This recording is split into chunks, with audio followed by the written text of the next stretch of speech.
Hai Sobat Kutipan Fakta. Kembali lagi bersama kami. Apa Putri Duyung itu nyata? Penampakan Putri Duyung yang paling terkenal adalah oleh Christopher Columbus, di lepas pantai Afrika pada tahun 1493. Putri Duyung menonjol dalam budaya populer bersama makhluk nebula lainnya. Tetapi apakah mereka ada, atau apakah mereka ada di masa lalu? Makhluk keindahan alam yang menghuni lautan luas ini telah ditampilkan dalam buku, teks, dan film selama ratusan tahun. Apakah karena itu pernah nyata, seperti dinosaurus, atau apakah itu ilusi yang membuat kita tetap kreatif dan menginspirasi impian kita? Pada artikel ini, kita akan melihat sejarah Putri Duyung dan melihat apakah itu nyata. Apa itu Putri Duyung? Putri Duyung, makhluk cantik dengan ekor ikan yang indah dan tubuh wanita, telah didokumentasikan selama ratusan tahun. Makhluk mitos ditulis dalam cerita rakyat Eropa, Asia dan Afrika. Legenda Putri Duyung berasal dari sejarah duyung. Merfolk diketahui hidup di air. Mermaid adalah nama yang diberikan untuk representasi perempuan dari makhluk berkabut ini. Merman adalah makhluk air jantan. Tidak ada bukti bahwa mereka ada dalam cerita rakyat atau mitologi, tetapi ada kemungkinan bahwa merfolk tidak ada seperti yang kita gambarkan hari ini. Apa yang menggambarkan Putri Duyung? Putri Duyung telah digambarkan dalam banyak cara di seluruh dunia, dari makhluk jahat yang merayu di laut hingga wanita cantik dan anggun. Putri Duyung ditampilkan dengan dua lampu. Yang pertama adalah dia adalah seorang penggoda jahat yang menciptakan lautan dengan lagu-lagunya yang mempesona dan penampilannya yang menawan.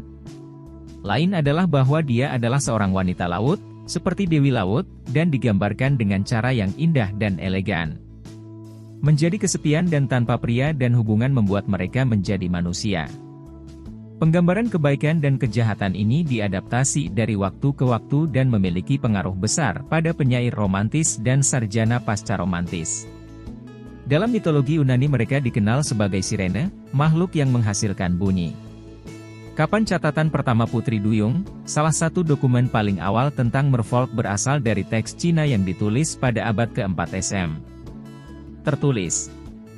Shanhai Qing adalah teks Tiongkok klasik yang menceritakan tentang binatang mistis, pegunungan, dan geografi wilayah yang luar biasa.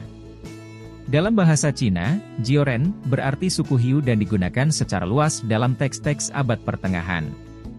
Kemunculan pertama dokumen tentang Putri Duyung ditemukan dalam teks Record of the Bizarre yang ditulis pada awal abad ke-4 Masehi.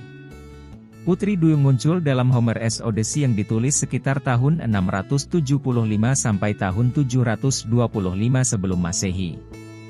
Ditulis ketika lagunya yang mempesona adalah Pembunuh Manusia Laut. Ini adalah karya sastra pertama yang menggambarkan lagu-lagu mempesona dari mereka yang menikmati berlayar tetapi lolos tanpa cedera. Bahkan di Asyur sekitar 1000 SM. Putri Duyung aktif. Menurut legenda, Dewi Atargatis berubah menjadi Putri Duyung setelah dia jatuh ke danau karena malu membunuh kekasihnya.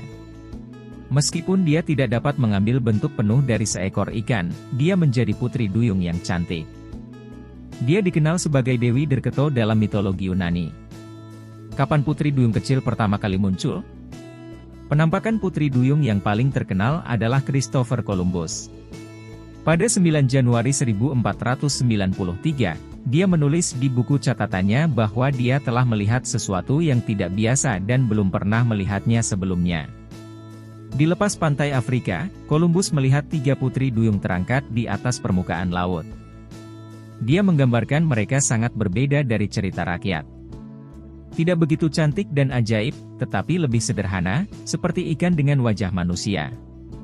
Dia diberitahu bahwa dia salah dan benar-benar melihat manatee dan Putri Duyung dan makhluk laut lainnya jauh. Siapa Putri Duyung kecil?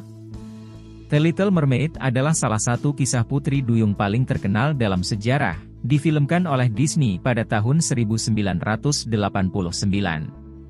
Ditulis pada tahun 1837 oleh Hans Christian Andersen, The Revealing Tale bercerita tentang jiwa Putri Duyung yang kesepian yang rela menyerahkan hidupnya di laut untuk manusia sejati. Itu adalah salah satu kisah putri duyung tragis pertama yang memiliki akhir yang bahagia dan mungkin merupakan kisah putri duyung paling terkenal di seluruh dunia. Ini adalah salah satu cerita pertama yang menampilkan putri duyung yang naif dan polos, tidak seperti kebanyakan penggambaran rayuan glamor lainnya.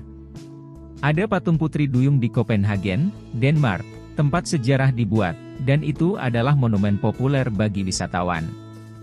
Kesimpulan: tidak ada keraguan bahwa pesona putri duyung akan diturunkan dari generasi ke generasi. Namun, keberadaan mereka tidak diketahui, menunjukkan bahwa mungkin ada penampakan atau teks yang menjelaskan mereka, tetapi itu bukan bukti kuat bahwa mereka ada. Teori lain adalah bahwa merfolk mungkin ada di seluruh cerita rakyat, tetapi hanya karena mereka hidup di tepi laut tidak berarti mereka menyerupai makhluk yang hanya setengah manusia. Bertahun-tahun kemudian, penjelasan itu mungkin menyenangkan untuk menjelaskan makhluk mitos. Mereka hidup dalam cerita rakyat, tetapi tidak ada cukup bukti untuk menunjukkan bahwa mereka benar-benar ada.